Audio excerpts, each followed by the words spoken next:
Kapuso, busy ngayon si TJ Trinidad. Gaganap po siya sa upcoming Kapuso afternoon soap na The Borrowed Wife. Ano naman kaya ang New Year's resolution ng aktor? Narito po ang unang chika.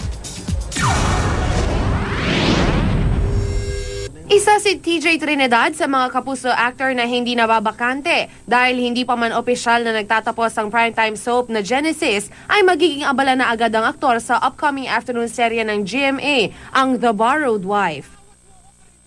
Obsessed sa pag-ibig at dahil may pinanggalingan kasi dahil nga yung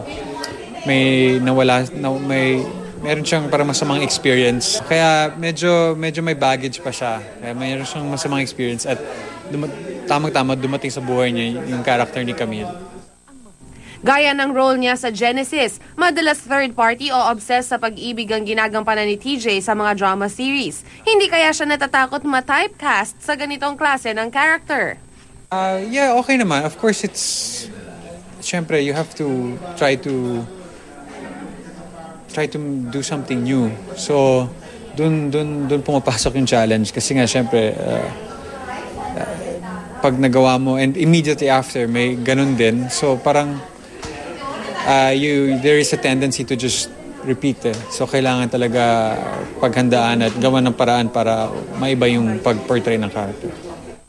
At dahil ilang araw na lamang ay bagong taon na, ano kaya ang New Year's resolution ni TJ? I just hope, just happiness. Sana po walang masamang mangyari sa mga loved ones. Just that.